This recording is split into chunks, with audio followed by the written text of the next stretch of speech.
Hello friends, the Phoenix life চ্যানেলের আরও একটি ব্লগে আপনাদের স্বাগত। হঠাৎ আজ রাত্রেই বেরিয়ে পড়েছি, একটু এমার্জেন্সি কারণে আমাকে ফিরতে হচ্ছে বাড়ি। এরকম একটা ফাঁকা বগিতে আমি একা। আসলে এমার্জেন্সি সিচুয়েশন তো আর বলে আসে না, তাই আমাদের তৈরি হয়ে থাকতে হয়, যারা বিশেষ করে বাড়ির বাইরে থাকি বিভিন্ন কারণে।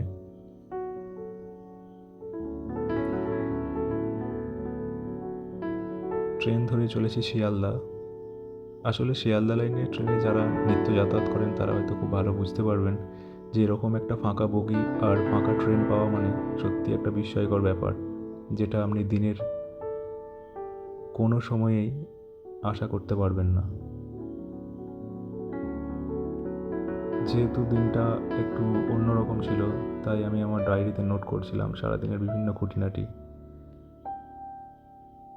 স্টেশন থেকে বেরিয়ে হঠাৎ একজন বাইকওয়ালা এসে আমার থেকে 4 অক্ষরের একটি সংখ্যা 6057 শুনতেই বলল, উঠে বসুন।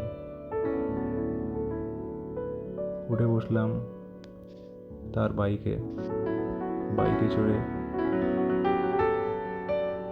মহাত্মা গান্ধী, এমজি রোড এবং কলেজ স্ট্রিট হয়ে চলে আসলাম হাওড়া সেতু, যার নাম রবীন্দ্র সেতু। একসময় যেটা ভারতীয়রা পানের পিক আর গুটকা ফেলে ধ্বংসের চেষ্টা করেছিল।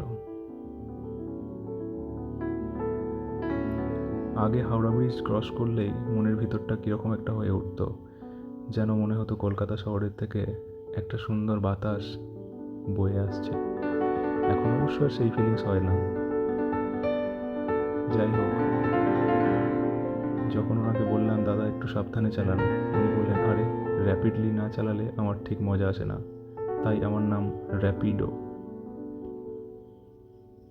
স্টেশনে উঠতেই দেখলাম বুড়ো আঙুল দেখিয়ে আমাকে স্টেশন ত্যাগ করলো down Bardhaman local via chord line, আর সেটা দেখে আমার অবস্থা কিছুটা ঠিক এই রকম। যাই হোক, কি আর করা যাবে, এখন একটু উপরের দিকে আকাশের দিকে চেয়ে হাওড়া স্টেশনের আশপাশটা আপনাদের দেখাচ্ছি, যেটা হয়তো দিনের ভিড়েতে কোনোভাবেই সম্ভব হয়ে ওঠে না। অবশেষে কিছু করার না থাকায় এই পশ্চিমবঙ্গের চতুর্থ বৃহত্তম পাবলিক ডরমেটরি, যার নাম হাওড়া স্টেশনে আমার শেষ আশ্রয়, যেখানে 4x3 ফিট সাইজের কিছু অগুন্তি অস্থায়ী বেড আর রোবট চালিত কিছু সুযোগ সুবিধা রয়েছে।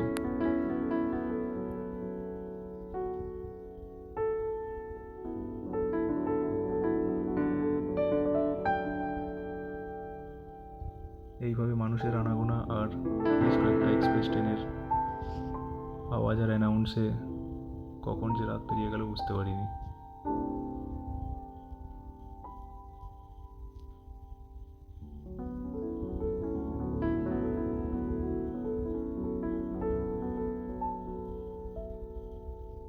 সারা রাত জেগে আমার যখন 1:45 বাজলো, তখন এরকম হাওড়া ব্যান্ডেল লোকাল ধরে স্টপ নামক লেখাকে উপেক্ষা করে এগিয়ে চলল আমাদের ট্রেন। হেমন্তের প্রথম সকাল।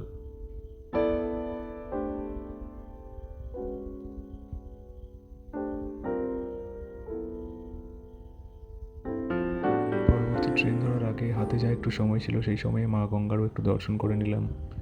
আর বলতে বলতেই এই সংক্ষিপ্ত ব্লগটাও শেষ করলাম এখানে। ধন্যবাদ, ভালো থাকবেন সবাই। চ্যানেলটাকে সাবস্ক্রাইব করবেন, ভালো লাগলে লাইক করবেন, শেয়ার করবেন।